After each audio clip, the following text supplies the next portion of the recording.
ইসরায়েলের। ক্ষেপণাস্ত্র হামলায় ইসরায়েলের মস্তিষ্ক গুঁড়িয়ে দিল ইরান। ইসরায়েলের দাবি মিথ্যে। ইরানের পরমাণু কেন্দ্র নিয়ে চাঞ্চল্যকর তথ্য কূটনীতিকদের। এতক্ষণ শুনছিলেন সংবাদ শিরোনাম, এবারে বিস্তারিত। ইসরায়েলি সেনাবাহিনী জানিয়েছে কিছুক্ষণ আগে তারা ইরানের ইস্পাহানে একযোগে বেশ কয়েকটি হামলা চালিয়েছে। আল জাজিরার খবরে একথা জানিয়ে বলা হয়েছে, শহরটির বিভিন্ন জায়গা থেকে ধোঁয়ার কুণ্ডলী উঠতে দেখা গেছে।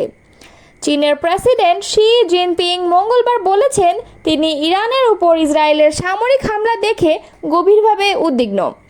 একই সঙ্গে চীনা মার্কিন প্রেসিডেন্ট ডোনাল্ড ট্রাম্পকে এই উত্তেজনার মধ্যে আগুনে ঘি ঢালার অভিযোগ এনেছেন। খবর এএফপির। গত সপ্তাহে ইসরায়েল হঠাৎ করে ইরানের বিভিন্ন লক্ষ্যবস্তুতে বিমান হামলা চালায়। ইরান যেন পারমাণবিক অস্ত্র অর্জন না করতে পারে এর দাবিতে এই হামলা করা হয়। তবে ইরান জোর দিয়ে বলছে তাদের পারমাণবিক কর্মসূচি শান্তিপূর্ণ।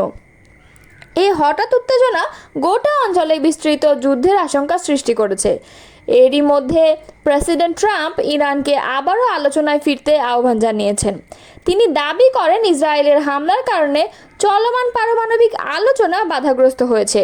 ট্রাম্প নিজের সামাজিক যোগাযোগ মাধ্যম ট্রুথ সোশ্যালে এক বিস্ময়কর সতর্কবার্তা দিয়েছেন, সবাইকে অবিলম্বে তেহরান থেকে সরে যেতে হবে।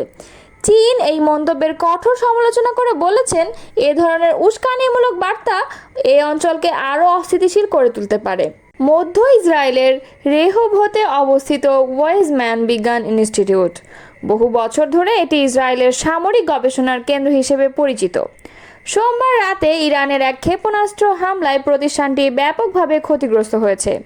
ইরান এই হামলাকে তাদের বেসামরিক নাগরিকদের ওপর পরিচালিত ইসরায়েলি হামলার জবাব হিসেবে ব্যাখ্যা করেছে। ইসরায়েলের হিব্রু ভাষার প্রভাবশালী সংবাদ মাধ্যম হারেজ গ্রুপের আওতাধীন দৈনিক দ্য মার্কার জানিয়েছে প্রতিষ্ঠানটির একাধিক ভবনে সরাসরি আঘাত লাগে এবং একটি গুরুত্বপূর্ণ গবেষণা কমপ্লেক্স সম্পূর্ণভাবে আগুনে পুড়ে ছাই হয়ে গেছে। এই গবেষণাগারগুলোতে জীবনবিজ্ঞান, কৃত্রিম বুদ্ধিমত্তা এবং অণুজীব বিজ্ঞানের উপর অত্যাধুনিক গবেষণা চলত, যেগুলোর ফলাফল ইসরায়েলের নজরদারি প্রযুক্তি, টার্গেটিং সিস্টেম এবং অস্ত্র ব্যবস্থাপনায় সরাসরি প্রয়োগ হয়েছে।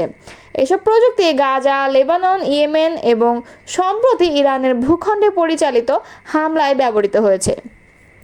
উইজম্যান ইনস্টিটিউটকে অনেক সময় ইসরায়েলের বৈজ্ঞানিক ও সামরিক মস্তিষ্ক বলে আখ্যা দেওয়া হয়, কেননা এখান থেকেই মূলত পরিচালিত হয়েছে ড্রোন প্রযুক্তি, এয়ার স্ট্রাইক কন্ট্রোল সিস্টেম এবং যুদ্ধক্ষেত্রে মেডিকেল টেকনোলজির গবেষণা, যা বহুবার বিভিন্ন বেসামরিক জনপথের বিরুদ্ধে ব্যবহৃত হয়েছে। ধ্বংসপ্রাপ্ত গবেষণাগারগুলোর মধ্যে একটি পরিচালনা করতেন ইসরায়েলি অধ্যাপক এলদাদ জাহর। তিনি আণবিক কোষ জীববিদ্যার একজন প্রবীণ গবেষক। অপরদিকে অধ্যাপক এরান সেগালের কৃত্রিম বুদ্ধিমত্তা গবেষণাগারেও সরাসরি আঘাত লেগেছে। তিনি জানান মিলিয়ন ডলারের যন্ত্রপাতি পানিতে ও কাঠামোগত ক্ষতিতে একেবারে ধ্বংস হয়ে গেছে। তার গবেষণাগার মূলত যুদ্ধক্ষেত্রে রিয়েল টাইম সিদ্ধান্ত গ্রহণ ও নজরদারি অ্যালগরিদম উন্নয়নে কাজ করত। ইসরায়েলি গণমাধ্যমে প্রকাশিত ছবিগুলোতে দেখা গেছে আগুনে পুড়ে যাওয়া ল্যাবের ভেতর ধসে পড়া মেঝে, পুড়ে যাওয়া বৈদ্যুতিক লাইন ও সম্পূর্ণভাবে ক্ষতিগ্রস্ত কাঠামো। সূত্রগুলো বলছে এটি ছিল ইরানের একটি নির্ভুল হামলা। দ্য মার্কার তাদের প্রতিবেদনে উল্লেখ করেছে ইরানের এই হামলা কোনো এলোমেলো হামলা নয়, বরং খুবই সচেতনভাবে বাছাইকৃত একটি আঘাত। কারণ এই ইনস্টিটিউটটি বহু বছর ধরে সামরিক গবেষণাকে বৈজ্ঞানিক ছদ্মবেশে চালিয়ে আসছিল। বিশ্লেষকদের মতে ইরানের এই হামলা ইসরায়েলের পারমাণবিক বিজ্ঞানীদের হত্যার প্রতিশোধ হিসেবেও দেখা যেতে পারে। অপূরণীয় ক্ষতি। গবেষণাগার অধ্যাপক শ্যারল ফ্লেইশম্যান বলেন, লাইফ সায়েন্সের গবেষণাগারগুলোতে এমন সব উপাদান থাকে যেগুলো সংগ্রহ ও সংরক্ষণ করতে বহু বছর লাগে। এগুলো ধ্বংস হয়ে গেলে তা আর ফিরে পাওয়া যায় না। অপর গবেষক অধ্যাপক অরেন শুলদিনার বলেন, মনে হচ্ছে যেন গোটা ল্যাবটাই বাতাসে মিলিয়ে গেছে। এটি পুরোপুরি পুনর্গঠন করতে কমপক্ষে 2 বছর সময় লাগবে বলে উল্লেখ করেন তিনি। বিশ্লেষকরা বলছেন এই হামলার মাধ্যমে ইরান একটি স্পষ্ট বার্তা দিয়েছে, তা হলো ইসরায়েলি দখলদারিত্বের গবেষণার প্রতিষ্ঠানগুলো যখন যুদ্ধযন্ত্রে রূপান্তরিত হয় তখন সেগুলো আর নিরীহ থাকে না। এমন দ্বৈত পরিচয় আর বিনা প্রতিক্রিয়া চলতে দেওয়া যাবে না। ইরানের পরমাণু কর্মসূচিকে ধ্বংস করার জন্য বদ্ধপরিকর ইসরায়েল। তারা মনে করে ইরান পরমাণু বোমার অধিকারী হলে তা ইসরায়েল রাষ্ট্রের অস্তিত্বকে হুমকির মুখে ফেলবে, আর এজন্য ইরানের বিরুদ্ধে সরাসরি সামরিক সংঘাতের ঝুঁকি নিতেও দ্বিধা করেনি তারা। তবে এক্ষেত্রে ইসরায়েল যে যুক্তরাষ্ট্রের সহায়তা ছাড়া এককভাবে সফল হতে পারবে না তা স্পষ্ট করে তুলে ধরেছেন সাবেক ইসরায়েলি কূটনীতিক ও রাজনৈতিক বিশ্লেষক আলন ভিঙ্কাস।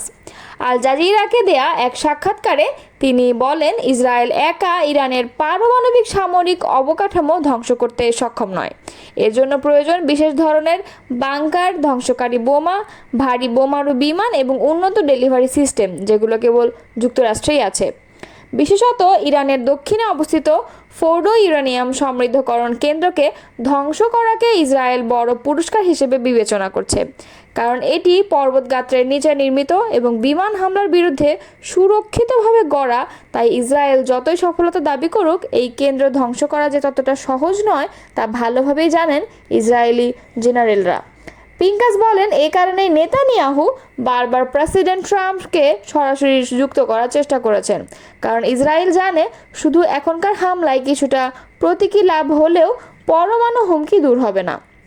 এই জটিল ও গভীর স্থাপনার বিরুদ্ধে কার্যকর হামলা চালানো যুক্তরাষ্ট্রের অংশগ্রহণ ছাড়া সম্ভব নয়।